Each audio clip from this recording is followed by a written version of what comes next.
This is how you get cool turbo flutter noises on your RB20. Step number 1, take this hose off. Step number 2, buy a 1-inch rubber plug. And here is the inside, just to make sure that it is 1 inch. Step number 3, put the plug in and then put the hose back on.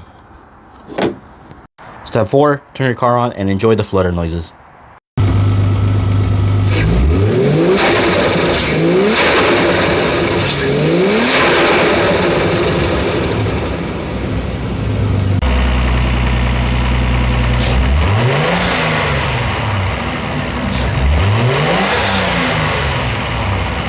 And the last and most important step is ignore all the nerds who say, this is gonna damage the turbo. Shut up, we don't care.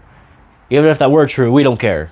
Pretty much all my friends that drift do not run a blow-off valve, and their power range ranges from like 220 to like 800. And they drive their cars way harder than you parking lot warriors who argue about this.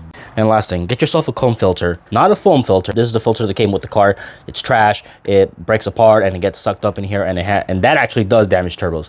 Get yourself a filter of some sort. This is just a no-name one. I had to get this one no-name because it's the only one that I could find that was short enough to fit inside this little pocket. This is guaranteed to get you some bitches, so just do it, enjoy the noises, and good luck.